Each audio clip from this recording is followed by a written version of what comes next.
Wakati nakuja, wengi walikuwa wanauliza Mheshimiwa Jaji Mfawidhi kutoka Mahakama Kuu Division ya Kazi kwa nini ashiriki semina hii, na nimeona nitumie muda huu kujibu swali hilo, na nitatoa sababu 10. Kwanza, vyama vya waajiri na wafanyakazi pamoja na mahakama wote tunalo jukumu la kusimamia haki na maslahi mbalimbali ya wafanyakazi.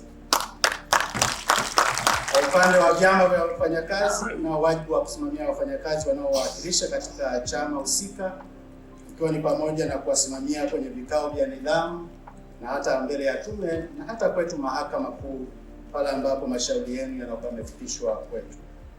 Sababu ya pili, vyama vya wafanyakazi mna jukumu la kukaa na mwajiri na kujadili maslahi ya wafanyakazi kama mazingira ya kazi, nyongeza ya mishahara na kadhalika. Naye mwajiri kwa nafasi yake anao wajibu wa kuhakikisha amempatia haki zote mfanyakazi anazostahili kwa kufuata mkataba wake pamoja na miongozo mbalimbali ya sheria.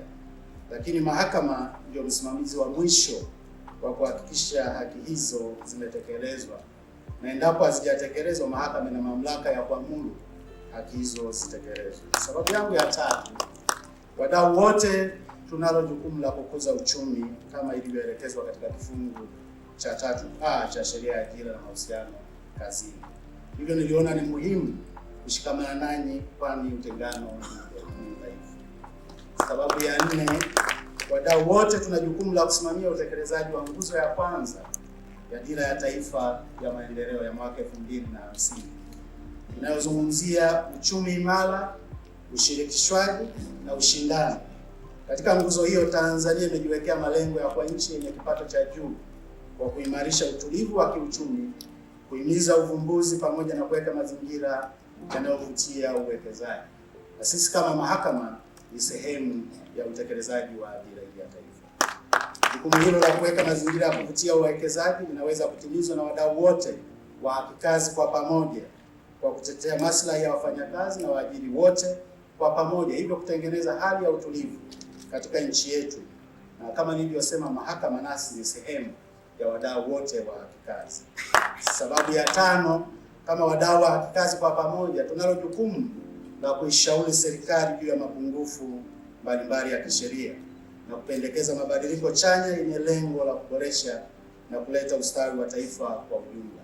Naamini kupitia semina hii yatajitokeza mambo ambayo yanaweza yakasababisha mabadiliko ya sheria. Sababu yetu ya 6, mahakama kuwepo hapa. Vikao hivi tunaviona kuwa ni muhimu kukumbushana majukumu yetu kwa pamoja ambayo tumepewa kisheria. Sababu ya 7, uwepo wa kikao kama hiki unaonyesha jitihada za wazi za ushirikiano baina ya wadau wa haki kazi, hivyo kurahisisha utendaji kazi wetu, hususan katika kutatua migogoro ya kikazi kwa pamoja. Na hivyo tunawapongeza sana TUGHE kwa kuandaa semina hii.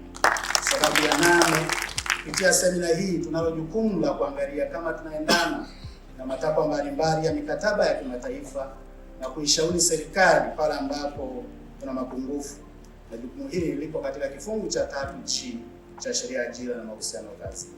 Sababu ya 9, kutokana na shughuli tulizonazo wadau wote wa haki kazi tunalo jukumu la kukaa pamoja na kujadili pamoja changamoto na kuweka mikakati ya utatuzi wa migogoro ya kazi kwa pamoja.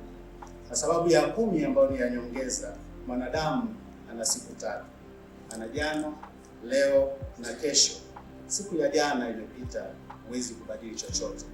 Leo umepewa kama zawadi na kwa matazamio. Nidhamu yako kazini, nidhamu yako kama mwajiri, uaminifu wako wa kazi, maisha na wajibu wako ndio utakao kuamuru uruhusiwe kuingia kesho na ufurahie maisha yako sehemu ya kazi. Kesho ni fumbo kubwa na ni kitendawili kigumu.